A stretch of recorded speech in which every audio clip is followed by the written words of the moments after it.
Hi, my name is A.Gentry, and I am presenting my evidence-based project for Nursing 473 UNCG RN-WSM program. My poster is called Orientation in the New Graduate Nurses, and it's an evidence-based project.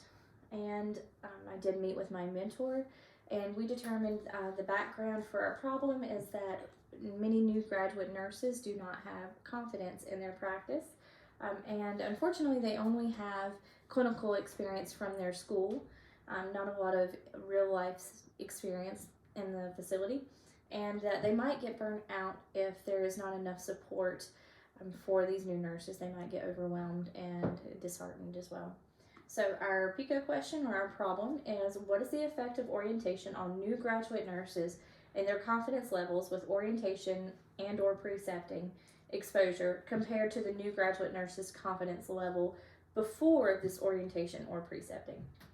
So some consequences of the problem of not having orientation is going to be, as I had said before, that these new nurses are probably going to get burnt out.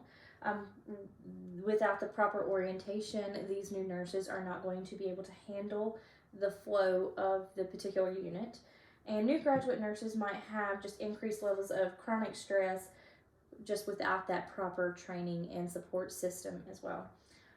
Whenever there is turnover on the staff or turnover on the unit from staff, unfortunately, the new nurses are not going to be prepared to step up and become those experienced nurses when they should be. They're still going to feel incompetent and not ready for that.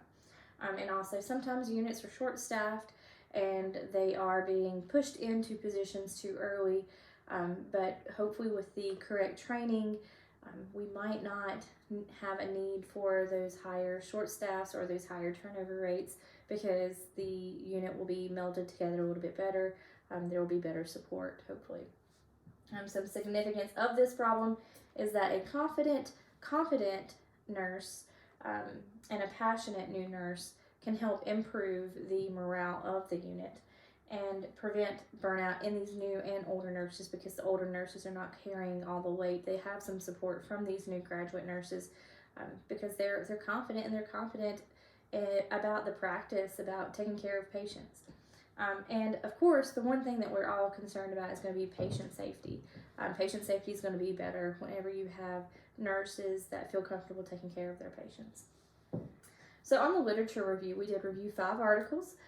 All of these 5 articles they were able to use different. They're all single studies, but they used multiple study styles.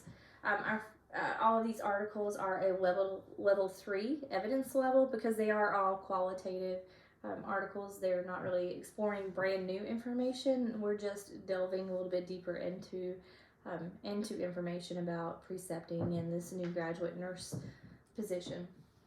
And they are all good quality. They use multiple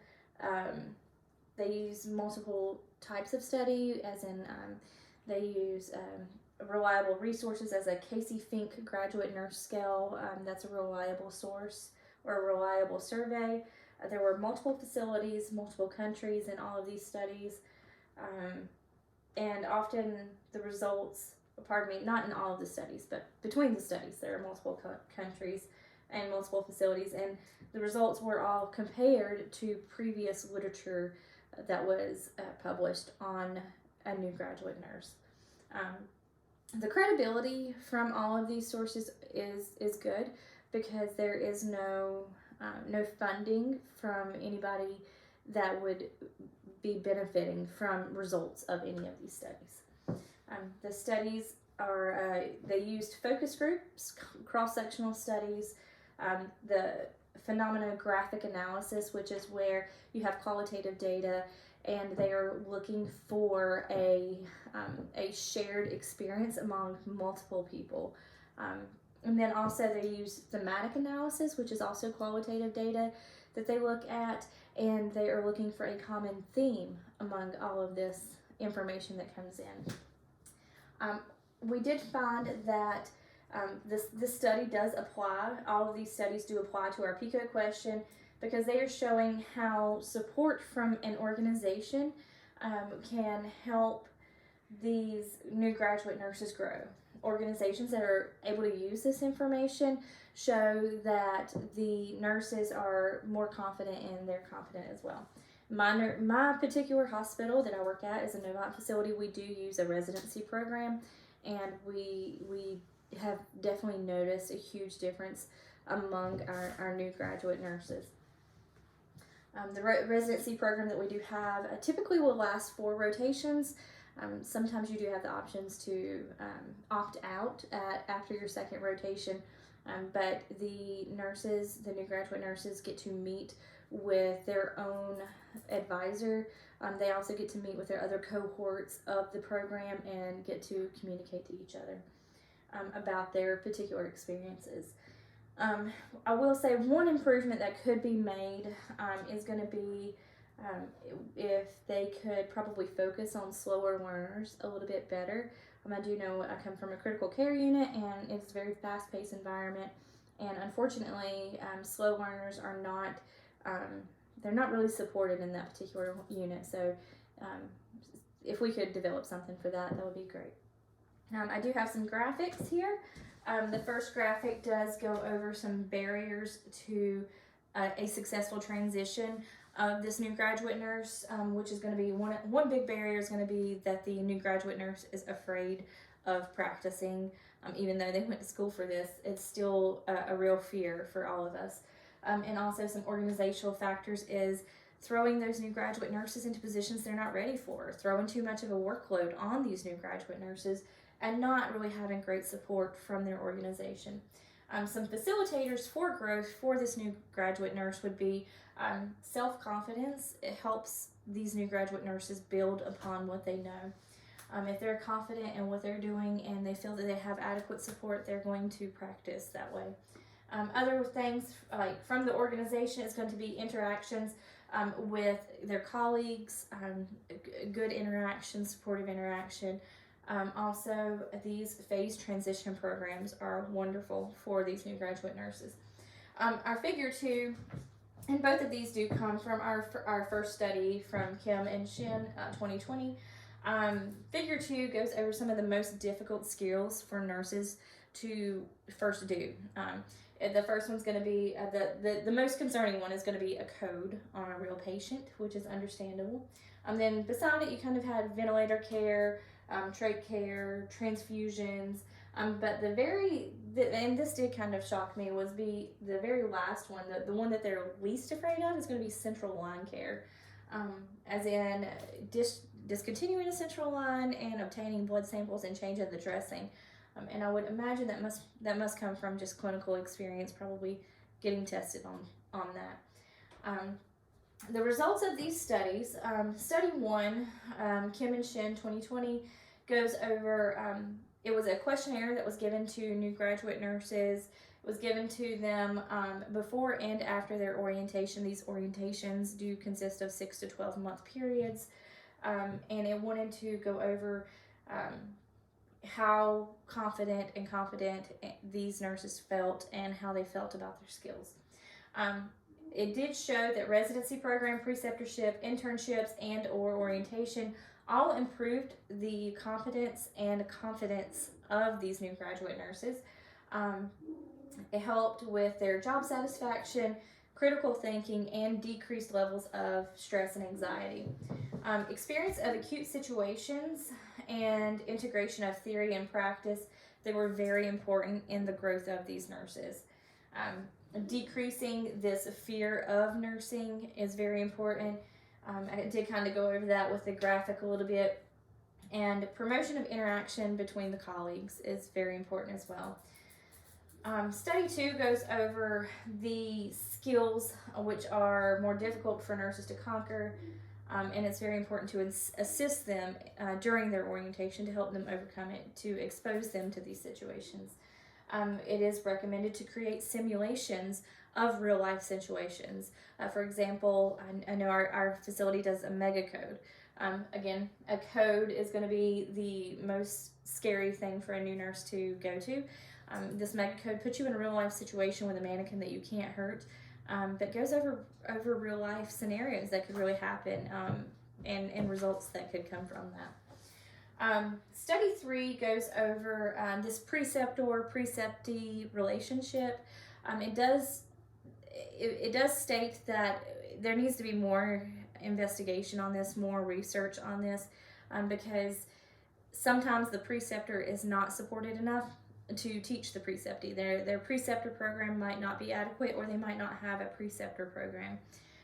It does show that even the preceptor needs a little psychosocial support, because they do have their colleagues looking at them. They have this new graduate nurse looking at them, so they got to make sure they do everything correct, and that is obviously they want to, but that's just a lot of stress to have to carry as well. And also if their preceptee messes up, that's back on them as well, and it's very stressful. The study does suggest, again, to perform more research on that. Study 4 shows that the ability to thrive as a novice nurse was because this nurse performed self-care. They were able to have these experiences where they're not familiar with a particular situation, and they were able to receive good advice on how to be a practicing nurse. They were able to also take care of themselves outside of the facility, and this study was, again, based on what makes a nurse thrive, what makes a new graduate nurse, what makes that transition between a new grad nurse and experienced nurse successful. And those were some of the things. And that's by Dames 2019. I do apologize. Study 3 was from Queck et al. 2019. And study 2 was Sterner et al. In 2019. So study 5 from POF 2014, it goes over this interprofessional collaboration with colleagues, making sure that this new graduate nurse is able to communicate appropriately, because if they are able to talk to the nurse, talk to the doctor regarding a patient, or able to give report to another nurse, talk to the respiratory therapist, able to communicate throughout different disciplines also, that this nurse will be able to gain confidence, because that is, I know as a new nurse, that is a very stressful situation, is having to talk to the doctor, talk to the family, talk to the respiratory therapist about what's going on with your patient. So this study shows that new nurses, they do need support from the team. They need that experience to be able to communicate with other disciplines. So in conclusion, we are able to understand that, you know, these new graduate nurses do face barriers. They're coming in to, prior to, back to our PICO question, what is the effective orientation on new graduate nurses and their confidence levels with orientation exposure compared to this new graduate nurses level before orientation. So before orientation, we're seeing that there is no confidence, almost no confidence from these nurses. They are afraid to take care of their patients. They're afraid to communicate with other disciplines within the hospital. They are afraid to be put into a situation, and they need support. So after orientation, we're able to see that these nurses, through a preceptorship program, through orientation, through phase transition programs or residency, that they are able to gain confidence and they're able to feel like they can take care of these patients. It's building themselves up so that they can practice as a nurse. Building confidence in this new graduate nurse, it does lead to less burnout as well.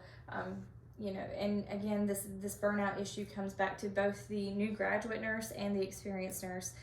This experienced nurse doesn't want to feel like they have to carry the whole unit, because if you can get a new graduate nurse in through a good residency program or transition program, this new nurse will be able to stand side by side beside the experienced nurse to help take care of their patients, instead of being dragged along and not getting, because they didn't get the adequate support that they needed. And these new graduate nurses do need the support from preceptors. They also need support from their organizations that they work for through orientation and other disciplines to help prepare them for practice. They do need to be encouraged outside of the facility to always take care of their mental health, do self-care, because nursing, regardless of where you work, is a very stressful environment, and if they are not able to take care of themselves, then they're not going to be able to practice the best that they can. So that was my conclusion. I do have my matrix attached. I have all 5 studies, and I also do have my references, all 5 from the literature that we did review. Thank you very much.